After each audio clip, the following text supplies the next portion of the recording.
Dari semula Tuhan sudah menjadikan kita serupa dan segambar dengan dirinya. Dan ketika dari semula, saat dimana Tuhan menjadikan kita, Tuhan juga sudah mengaruniakan berbagai potensi-potensi hidup di dalam setiap kehidupan kita. Dan tujuan daripada setiap potensi-potensi yang Tuhan percayakan dalam kehidupan kita ialah supaya kita dapat dijadikan sebagai orang-orang yang sangat berharga di matanya, menjadi orang-orang yang sangat berguna, menjadi orang-orang yang sangat bermanfaat bagi kehidupan nusa dan bangsa, bermanfaat di hadapan Tuhan, bahkan bermanfaat di hadapan kehidupan sesama kita. Saudara kekasih, tujuan dari potensi-potensi yang Tuhan telah karuniakan dalam kehidupan kita ialah supaya kita juga turut mengambil bagian di dalam rencana pelayanan Tuhan, rencana pemberitaan kebenaran firman Tuhan dari ujung bumi sampai kepada ujung bumi, bahkan dari memberitakan Injil melalui keluarga kepada orang lain, bahkan kepada seluruh dunia. Kita bisa memberitakan kebenaran tentang Tuhan yang benar-benar bisa mampu untuk menjadikan kita menjadi orang-orang yang hidup dan layak di hadapan Tuhan. Bahkan tujuan dari potensi-potensi yang Tuhan telah percayakan kepada kita ialah supaya kita bisa turut melestarikan, memelihara, dan bahkan menjaga, merawat segala keindahan alam yang Tuhan telah sediakan bagi kita dari semulanya juga. Haleluya. Tetapi ingat saudara kasih, di samping dari adanya berbagai potensi dalam kehidupan kita, maka di dalam kehidupan kita juga ada yang namanya free will, kehendak bebas. Kehendak bebas yang Tuhan berikan kepada kita, tujuannya ialah supaya kita bisa mampu mengambil sebuah keputusan, bahkan supaya kita bisa dapat membedakan mana itu baik dan jahat, bahkan supaya kita bisa mampu melangkah dan bekerja, berkarya, dan untuk menghasilkan sebuah tujuan yang sesuai dengan apa yang dikehendaki oleh Tuhan. Dan berhubung dalam diri kita ada sebuah kehendak bebas itu, maka Rasul Paulus melalui Alkitab yang telah menyatakan kepada kita, hendaklah kamu jangan salah menggunakan kebebasanmu untuk hidup dalam dosa, tetapi pergunakanlah kehendak bebasmu sebagai sebuah kasih karunia Tuhan atau kesempatan yang penuh kasih karunia dari Tuhan untuk melakukan hal-hal yang berkenan di hadapan Tuhan, hidup supaya kita hidup di dalam kekudusan dan kesucian yang sangat berkenan di hadapan Tuhan. Saudara kekasih, tema kita hari ini berbicara tentang 3 faktor penghambat doa. Di dalam catatan saya ada 3 faktor penghambat doa itu yang saya akan sharekan kepada saudara, dan supaya kita terus bersama-sama bertumbuh iman menuju hanya kepada Tuhan kita yang selama ini kita percaya menurut iman keyakinan kita. Haleluya. Faktor penghambat doa yang pertama adalah kejahatan dan dosa. Yesaya pasal 59 ayat 1 dan 2. Kejahatan ketika timbul menjadi nyata, dan kejahatan itu merupakan sebuah tindakan yang berasal dari kehendak bebas di dalam kehidupan kita. Sebab kehendak bebas ini sangat menentukan untuk seseorang melakukan dosa atau tidak. Dan bahkan kehendak bebas ini sangat menentukan kemauan seseorang untuk melakukan kejahatan atau tidak. Dan ketika seseorang yang mengikuti kehendaknya untuk melakukan sebuah kejahatan, dan kejahatan itu sudah membuahkan hal-hal yang menjadi nyata bahwa itu merupakan sebuah kejahatan yang tidak berkenan sesuai dengan kehendak Tuhan, maka itu yang disebut dosa. Jadi dosa berasal dari kejahatan, dan karena kejahatan itu sudah membuahkan sebuah hal hasil yang merugikan diri kita sendiri maupun orang lain, dan bahkan sangat tidak berkenan di hadapan Tuhan, atau merupakan sebuah tindakan yang berlawan dengan kehendak Tuhan, maka itulah yang disebut dosa. Jadi ingat sekali lagi, dosa ada karena ada sebuah tindakan kejahatan daripada orang-orang yang melakukan kejahatan itu. Menarik saudara dikasih, Alkitab mencatatkan bahwa tangan Tuhan tidak kurang panjang untuk menolong setiap orang yang saat berdoa kepada Dia, saat berbicara dengan Dia, saat berkomunikasi dengan Dia, bahkan saat mengadukan atau menyampaikan berbagai persoalan beban hidupnya tangan Tuhan tidak kurang panjang untuk turun menolong setiap orang yang berdoa dan berseru siang dan malam kepada Dia. Dan bahkan telinga Tuhan tidak kurang panjang untuk mendengar setiap seruan orang yang menyampaikan berbagai persoalannya kepada Dia.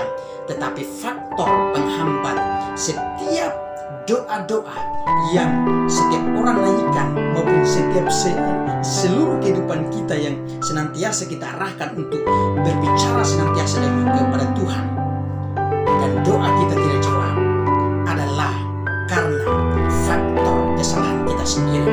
Kesalahan kita karena di dalam diri kita ada kejahatan dan dosa yang senantiasa kita tidak ingin untuk melepaskannya. Kehendak kita, kemauan kita ingin supaya mengikuti apa maunya kejahatan atau dosa dalam diri kita, dan kelemahan-kelemahan diri kita yang disebut dosa itulah kita harus segera mengoreksi sebelum kita berdoa kepada Tuhan. Dan ketika kita selesai mengoreksi setiap hati kita dan menyakui dan menyadari setiap dosa kita, maka percayalah, Tuhan akan mendengar setiap doa kita, dan tangannya yang kudus itu akan turun mengangkat kita dan melepaskan kita, memerdekakan kita, membebaskan kita dari segala beban persoalan yang kita memiliki. Haleluya, itu hal yang pertama, saudara dikasih. Hal yang kedua adalah apa penghambat doa daripada setiap manusia kepada Tuhan. Yang kedua adalah motivasi yang salah di dalam berdoa. Yakobus pasal 4 ayat 1 sampai ayat yang ketiga.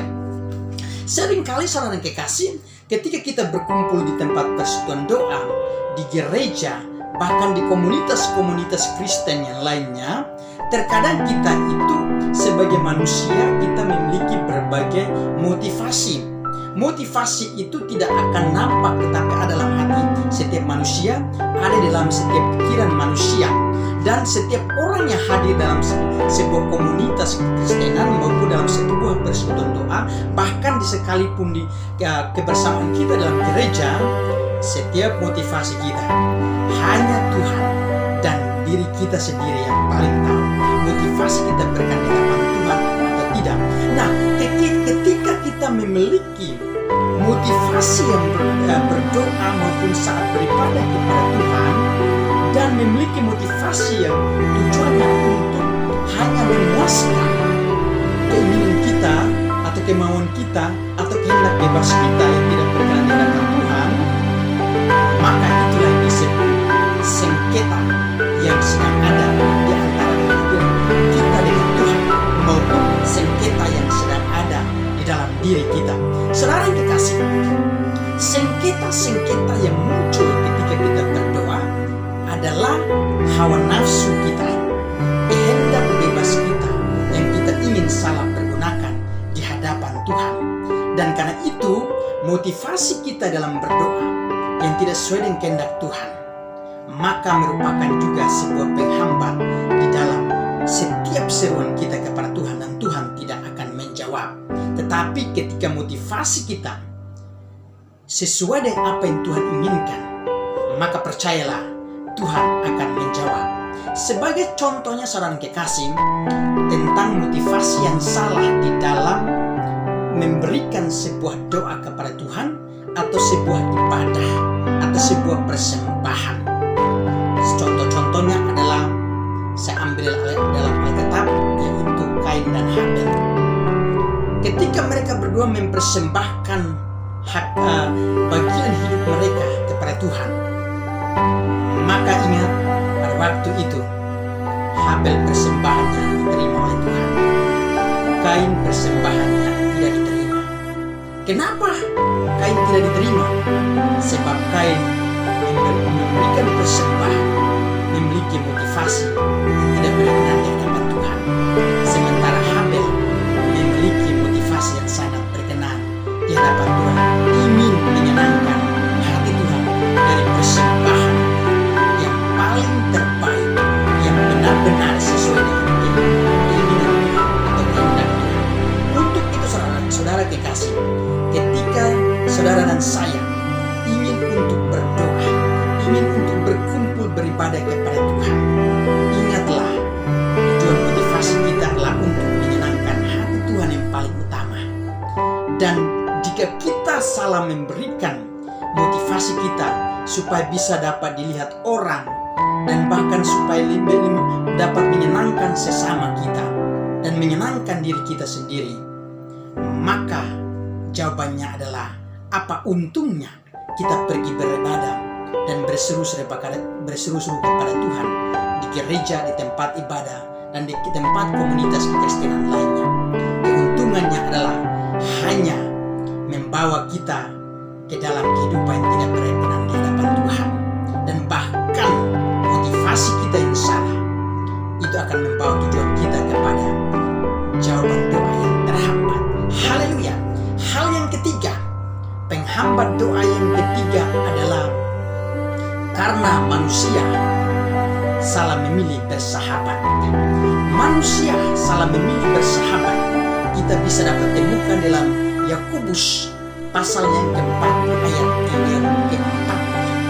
Di sini dikatakan bahwa manusia pada hakikatnya di satu sisi dia percaya kepada Tuhan, tetapi di satu sisi dia lebih suka untuk bersahabat dengan dunia.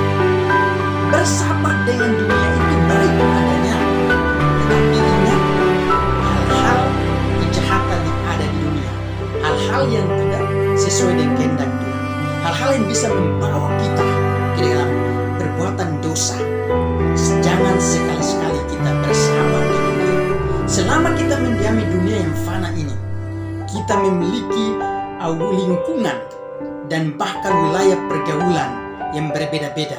Ada yang hidupnya enak, pergaulannya bagus, tetapi ada yang hidup di tengah-tengah pergaulan yang tidak berkenan di hadapan Tuhan. Nah, di saat-saat seperti itu, kita harus bisa bersikap sebagai anak-anak Tuhan yang ingin hidup berkenan di hadapan Tuhan. Kita harus bisa membedakan mana yang baik dan mana yang jahat di hadapan Tuhan, sehingga persahabatan kita dengan Tuhan lebih erat, lebih kuat, dan bahkan kita benar-benar ingin bersandar pada kekuatan Tuhan. Nah, penghambat doa ini, saudara kekasih, kenapa seringkali disebabkan karena manusia salah memilih dalam bersahabat, yaitu suka bersahabat dengan dunia, hal-hal yang tidak berkenan kepada Tuhan, lalu yang menjadikan Tuhan sebagai musuhnya. Kenapa persahabatan kita dengan dunia lebih baik daripada kita, lalu kita memusuhi Tuhan? Sebab kita hidup dalam Tuhan, doa kita ketika terhambat kita menyatakan bahwa Tuhan tidak adil, Tuhan tidak baik terhadap saya. Tidak. Tetapi saya kasih, setiap kehendak bebas yang kita miliki, itulah yang kita harus koreksi. Apakah keputusan dan tujuan yang saya ambil untuk saya melaksanakan ini sudah berkenan di hadapan Tuhan atau belum? Dan kalau keputusan yang kita jalani jika menuntun arah langkah hidup kita menuju kepada sebuah persahabatan yang membawa kita untuk bermusuhan dengan Tuhan yang kita percaya, maka segera kita tinggalkan, lalu kita kembali mendekat sama Tuhan yang kita percaya sebagai satu-satunya Tuhan penolong di dalam hidup ini. Saudara yang kekasih, hai kamu orang-orang yang tidak setia, tidak kamu tahu bahwa persahabatan dengan dunia adalah permusuhan dengan Allah. Jadi barang siapa yang hendak menjadi sahabat dunia, dia menjadikan dirinya musuh Allah. Saudara kekasih, ketika kita berkompromi dengan dosa, maka status kita adalah kita menjadi musuh Allah. Menjadi musuh Allah adalah ketika kita merontak, melawan aturan-aturan Tuhan, perintah Tuhan, dan bahkan tidak ingin hidup seturut dengan kehendak Tuhan. Itu yang disebut bermusuhan dengan Allah. Nah, untuk hal bermusuhan inilah menjadi kendala, menjadi penghambat, bahkan menjadi tembok pemisah antara kita dan Tuhan. Sehingga kita berdoa, ada sebuah tembok yang disebut tembok permusuhan yang selalu menjadi penghalang doa-doa kita. Untuk itu saudara dikasih, hari ini ketika saudara di mana